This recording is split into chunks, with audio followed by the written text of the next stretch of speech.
টোনা, হ্যাঁ টোনা, কাজে যাবি না নাকি আজকেও তোর কাজে যেতে দেরি হবে? কি রে, আমরা তখন থেকে দাঁড়িয়ে আছি। হ্যাঁ দাদা, তোমরা আজকে কাজে চলে যাও, আমার রান্না এখনো হয়নি, রান্না শেষ করে কাজে যাব। সত্যি টোনা, তুই এভাবে রোজ দেরি করে কাজে যাচ্ছিস জন্যই তো কাট কাটতে পারিস না। এভাবে কতদিন আর রান্না বান্না করে কাজে যাবি শুনি? কালু ঠিকই বলেছে টোনা, এভাবে অন্ধ স্ত্রীর সাথে না থেকে তুই বরং নতুন করে বিয়ে করে ফেল, তাহলে তোকে আর ঘরের কাজ করতে হবে না। না দাদা, আমি টুনিকে অনেক ভালোবাসি, তাই আমার বাড়ির কাজ করতে একদম কষ্ট হয় না। তোমরা কাজে চলে যাও, আমি একটু পর আসছি। তোর ভালো কথা বলছি, আর তোর ভালো লাগছে না? চলো কবুতর দাদা, চলো। ওরা তো ঠিক কথাই বলেছে টোনা, আমার মতো এই অন্ধকে নিয়ে আর কতদিন থাকবে বলো। তুমি অন্যের কথায় একদম কষ্ট পাবে না টুনি, আমরা এভাবে অনেক সুখে আছি। তুমি বসো, আমি খাবার বাড়ছি, তারপর একসাথে খাবো। টোনা টুনি একসাথে বসে খাবার খেতে থাকে। টুনি ছিল এক অন্ধ পাখি। টুনি ঠিকভাবে কোনো কাজ করতে পারতো না, তাই টোনা বাড়ির সব কাজ শেষ করে কাঠ কাটতে চলে যেত। তাই টোনা প্রতিদিন কাঠ কাটতে দেরি করে যেত। টোনা, টোনা, আজকেও কাজে যাবি না নাকি? টোনা, টোনা, আমরা চলে গেলাম। দাদা, তোমরা চলে যাও, আমার আজকেও কাজে যেতে দেরি হবে। টুনি, আমি কাজে গেলাম, তুমি সাবধানে থেকো কিন্তু। আমি সবকিছু তৈরি করে রেখেছি, তুমি খেয়ে নিও। আচ্ছা ঠিক আছে টোনা, তুমিও সাবধানে যেও কিন্তু। উফ বাবা, কত দেরি হয়ে গেল আজকে কাজে যেতে। এদিকে সব ভালো ভালো কাঠগুলো মনে হয় বাকিরা কেটে ফেলেছে। আমাকে তবে আজও শূন্য হাতে বাড়ি ফিরতে হবে। কি করি, কি করি? হ্যাঁ, পেয়েছি বুদ্ধি। টোনা বনের দক্ষিণ দিকে কাঠ কাটতে চলে যায়, যেদিকে পাখিদের কোনো যাতায়াত ছিল না। হাঁটতে হাঁটতে টোনা বেশ কিছু দূরে চলে যায় আর একটা শুকনো গাছ দেখে কাটতে শুরু করে। উফ, গাছটা শুকনো হলেও বেশ শক্ত। আমি একদম হাঁপিয়ে গেছি, আবার বড্ড রোদও পড়েছে। কোথায় একটু বিশ্রাম নেই? ওই তো একটা গুহা দেখা যাচ্ছে, যাই, ওখানেই যাই। এ কি, এতগুলো রূপা! এই গুহাটা তো বেশ পুরনো, আর আমাদের যাতায়াত তো নেই। তাহলে কি এগুলো পুরনো আমলে? তাই হবে হয়তো। আমি বরং বাড়িতে নিয়ে যাই, ভালো কাঠও তো কাটতে পারিনি। টোনা পুরনো আমলের বেশ কিছু পুরনো কয়েন পেয়ে ভীষণ খুশি হয়ে যায়। বাহ টোনা, এটা তো বেশ ভালো কথা। তুমি বরং দুটো কয়েন রেখে দাও, মিনু মাসির তো অনেক কষ্ট, মিনু মাসিকেও দেয়া যাবে। আর বাকি টাকা দিয়ে কিছু রান্না করা খাবার কিনে নিয়ে এসো, তাহলে আর তোমাকে রাতে রান্না করতে হবে না। টনির কথা শুনে টোনা সম্মতি জানায়। এরপর টোনা দুটো কয়েন রেখে বাকি কয়েন বিক্রি করে খাবার কিনে নিয়ে আসে। এভাবেই সেই দিন থেকে রাত কেটে যায়। পরের দিন টোনা আরেকটু দূরে গিয়ে গাছ কাটতে থাকে। এমন সময় সে আবারও বিশ্রাম নিতে নতুন একটা গুহায় চলে যায়। আরে আরে, এ আমি কি দেখছি? সোনার কয়েন! এত এত সোনার কয়েন এখানে এলো কি করে? ও মা গো, এই কয়েন দিয়ে তো আমরা অনেক ধনী হতে পারবো, পুরো বন ধনী হতে পারবে। টোনা আবারও সেই সোনার কয়েন নিয়ে বাড়িতে রওনা দেয়। অন্যদিকে কিরে অন্ধটুনি, কিরে ওদিকে কোথায় যাচ্ছিস কলস নিয়ে শুনি? তার মানে কি পুকুর পাড়ে? পুকুর ঘাট তো এদিকে। এভাবে হাসছো কেন দিদি? কারো দুর্বলতা নিয়ে কখনো মজা করা ঠিক নয়। নেকা, যে কাজ করতে পারিস না সে কাজ করতে আসিস কেন শুনি? যত সব নাটক। সবাই আমার এই দুর্বলতা নিয়ে হাসি মজা করে। সৃষ্টিকর্তা, তুমি আমাকে শক্তি দাও। ভেবেছিলাম টনুকে একটু সাহায্য করব।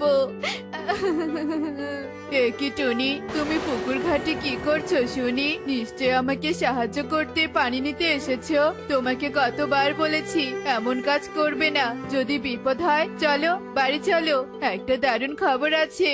দুজনে বাড়িতে চলে আসে আর টোনা টুনিকে সব কথা খুলে বলে। কি বলছো কি টোনা? তার মানে সৃষ্টিকর্তা আমাদের দিকে মুখ তুলে তাকিয়েছে। তার মানে ওদিকে যত গুহা আছে সব গুহাগুলোতে মূল্যবান কিছু আছে। তুমি এখন থেকে খুঁজে দেখো টোনা। টুনির কথা মতো টোনা পরদিন আরো সামনে এগিয়ে যায়। আর গিয়ে গুহায় সোনার মোহর দেখতে পায়। টোনা আবারও অনেক খুশি হয়। এভাবেই দিন কাটতে থাকে। টোনা প্রতিদিন যত বনের সামনে এগিয়ে যেতে থাকে অমনি নতুন নতুন গুহা দেখতে পায় আর সেখানেও সোনার মোহর পায়। একদিন, আরে আরে, এতদিন তো বনে গুহা ছিল অনেক, আজকে আবার লাল ঘর। এই লাল ঘর এমন দেখতে কেন? যাই তো গিয়ে দেখি তো। আরে আরে প্রজাপতি, এই লাল ঘরে প্রজাপতি এলো কি করে? তোমাকে কে বন্দি করেছে? আমাকে মুক্ত করো পাখি, আমাকে মুক্ত করো। হ্যাঁ হ্যাঁ, আমি তোমাকে এক্ষুনি মুক্ত করছি। তুমি আর কান্না করো না প্রজাপতি। বাহ, তুমি তো অনেক ভালো পাখি। তুমি তো চাইলে আমাকে মুক্ত না করে সোনার সন্ধানের সামনে এগিয়ে যেতে পারতে, কিন্তু তুমি তা করোনি। কিন্তু তুমি কি করে জানলে যে আমি রোজ গুহা থেকে সোনার মোহর সংগ্রহ করে নিয়ে যাই? বলো আমাকে, কে তুমি? আমি হলাম পরি। এক তান্ত্রিক আমাকে প্রজাপতি বানিয়ে কয়েক বছর থেকে বন্দি করে রেখেছে। আর বন্দি হওয়ার আগে আমি সেই গুহাগুলোতে সোনার মোহর রেখেছিলাম। আমার ধারণা তুমি সোনার মোহরগুলো সংগ্রহ করছো। বুঝেছি। তবে তোমাকে আরো সাহায্য করা প্রয়োজন আমার। তুমি আমার সাথে চলো প্রজাপতি, আমার বাড়িতে। তোমাকে ঠিক তোমার আগের রূপ আমি ফিরিয়ে দিব। ধন্যবাদ পাখি। তবে আমি জানি আমি কি করে আগের রূপ ফিরে পাবো। আজ থেকে 5 দিন পর পূর্ণিমা, আর পূর্ণিমার রাতে যদি মায়াবী ঝর্ণার পানি দিয়ে আমি স্নান করি তাহলে আমি আমার আগের রূপ ফিরে পাবো। চলো এখন। এরপর প্রজাপতি রূপী পরি টোনার সাথে টোনার বাড়িতে যায় আর টোনা টুনিকে সব কথা খুলে বলে। তুমি কোনো চিন্তা করো না পরি, তোমার কোনো বিপদ হবে না। আমি তো অন্ধ, তাই তোমার বেশি যত্ন নিতে পারবো না। তবে তোমাকে কষ্ট করতে হবে না। এরপর প্রজাপতি রূপী পরি টোনাটুনির বাড়িতে থাকতে শুরু করে। টোনাটুনি তাদের সামর্থ্য অনুযায়ী পরীর সেবা যত্ন করতে শুরু করে। এদিকে টোনার এত আয় উন্নতি দেখে কাকুলি আর কালুর সন্দেহ হতে থাকে। না না, এই টোনা রোজ দেরি করে কাঠ কাটতে যায়, আবার আজকাল দূরে দূরে কাঠ কাটতে যায় শুনেছি। তাহলে এত টাকা পয়সা এলো কোথা থেকে? না না, নজর রাখতে হবে দেখছি। কালু কাকুলির সন্দেহ প্রবল হতে থাকে। এদিকে পূর্ণিমার রাত চলে আসে। কালু চুপি চুপি টোনার বাড়িতে যায়। পরি, এই দেখো, সব সোনার মোহর আছে। তুমি আজকে তোমার রূপ ফিরে পেলে। কাল আমরা সবাই এই মোহর গরিবদের মাঝে বিলিয়ে দিব। এখন আমি চললাম মায়াবী ঝর্ণার পানি আনতে। টোনা চলে যায় আর কালু সঙ্গে সঙ্গে সেখানে চলে আসে।